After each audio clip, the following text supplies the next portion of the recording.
ஓம் ஸ்ரீ தாரா நேயர்களுக்கு வணக்கம். உங்களுடைய டெய்லி ரொட்டீன் சொல்லக்கூடிய நம்ம அன்றாட செய்யக்கூடிய வேலைகள்.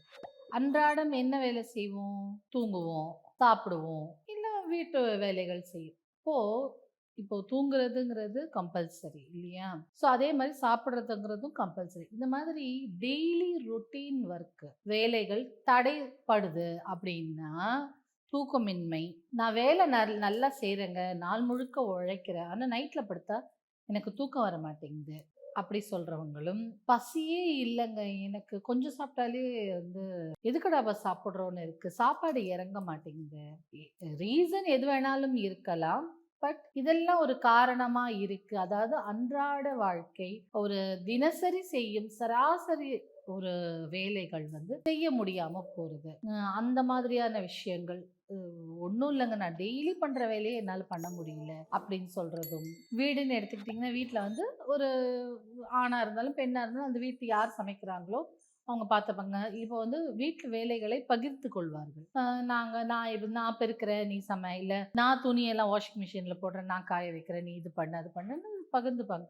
அது டெய்லி செய்யக்கூடிய வேலை. அது டெய்லி செய்யக்கூடிய வேலையா இருந்தாலும் அவங்களால பண்ண முடியாம போறது தான் அன்றாட வேலைகள் வந்து செய்ய முடியாம போறது. ஐயோ என்னால முடியலையே, எனக்கு உடம்பு தள்ள மாட்டேங்குது, மனசு அது செய்ய தூண்ட மாட்டேங்குது. ஐயோ சமைக்கணுமா, ஏன் தான் சமைக்கிறோமா அப்படின்னு ஒரு மாதிரி விரக்தி வர்றது. இந்த மாதிரியான விஷயங்கள். என்னது இது, சி எழுந்துக்கிறோம், சமைக்கிறோம், தூங்குறோம், இதுதான் நம்ம வேலை அப்படின்னு சொல்றதும். டெய்லி ஆஃபீஸ் போகிறோம், ஆஃபீஸ்லேயும் மொனாட்டனஸ் ஒர்க்கு, எனக்கு டெய்லி செய்ய ஒர்க்கே எனக்கு சரியாக செய்ய முடியல அப்படிங்கிற பட்சத்தில் நீங்கள் எடுத்துக்கொள்ளக்கூடிய மலர் மருத்துவம் என்ன அப்படின்னு பார்த்தீங்கன்னா ஒயிட் செஸ்னட். இந்த ஒயிட் செஸ்னட்டை பற்றி வேற ஒரு விஷயம் பார்த்தோம். அதே மாதிரி இந்த ஒயிட் செஸ்னட்டை நீங்கள் டெய்லியே உங்களால் அந்த தினசரி வேலைகள் செய்ய முடியல, இல்லை தூக்கம் தடைப்படுது, இல்லை உங்களுக்கு வந்து சாப்பிட பிடிக்க மாட்டேங்குது, சாப்பாடு சரியா இறங்க மாட்டேங்குது, அந்த மாதிரி டெய்லி செய்யக்கூடிய வேலையிலே தடை வருது, அந்த மாதிரியான விஷயங்கள் இருக்கும்போது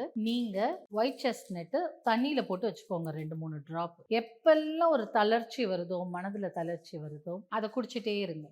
இப்போ இந்த மாதிரி ஒரு வாட்டர் பாட்டில் எடுத்துக்கோங்க. ஸோ இந்த மாதிரி நானும் வாட்டர் பாட்டில் எடுத்துட்டு திறந்துட்டு இதுக்குள்ள ஒரு 15-20 டிராப் போட்டுடுங்க. போட்டுட்டு அப்பப்போ இதுல இருந்து குடிச்சிட்டே இருந்தீங்கன்னா, சுகர் பில்ஸ்னா வாயில வந்து உமிழ்நீரோடு சேர்த்து சாப்பிடணும்.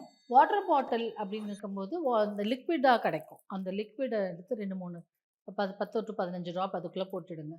அப்பப்போ சிப் பண்ணிக்கோங்க. சிப் பண்ணிட்டு அந்த ஃபுல் பாட்டிலில் போட்டுட்டு அப்படியே சிப் பண்ணிட்டே வரும்போது இந்த அன்றாடம் செய்யும் வேலைகள் தடைப்படாமல் நம்மளால செய்ய முடியும். சில டைம்ல சொல்லுவாங்க, ஏதோ கண்ணு கட்டினாப்புல இருக்கு, என்னால் புஷ் பண்ணி செய்ய முடியல, பூஜையிலேயே உட்கார முடியல அப்படின்லாம் சொல்லுவாங்க. நான் மந்திரம் ஜபம் பண்ணணும்னு நினைக்கிறேங்க, என்னால் அது பண்ணவே முடியல, டைம் இருக்கு, எல்லாம் இருக்கு அப்படின்னு நினைக்கிறவங்க, இதுதான் என்னோட வாழ்க்கை ரொட்டீன்.